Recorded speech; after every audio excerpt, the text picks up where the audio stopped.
So welcome back.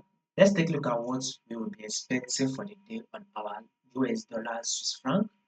Now, to those of you that are yet to subscribe, be it you are new to this channel or you have not yet subscribed, make sure you do want to click on that subscribe button, like and share. So let's see what we'll be expecting for the day on our Swiss franc JPY. So when you go to your daily time frame, you can clearly see that Swiss franc JPY is trending to the upside.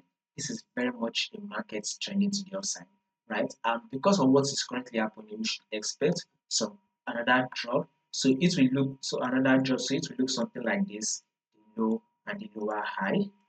It will also then look something like this, the lower low, and this is the lower high. Then markets eventually was able to drop again to form a new lower low. And guess what market did next? A lower high was made, right? After the lower high has been made, we are expecting market to drop again to form a new lower low. So guys, for this week, we are expecting US dollar to Swiss franc to give us a bearish move, which will drop. But when you take a look at it on your daily time frame, there should be like a multiple rejection here. Just in case if market push up, right, and breaks above this, it is just going to be serve as a liquidity and market will eventually drop. Or market will most likely going to see the rejection from this support level, our resistance level, and drop.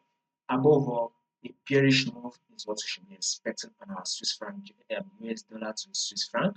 So whatever thing you would want to be doing, you should be looking for your sell on your US dollar to Swiss franc.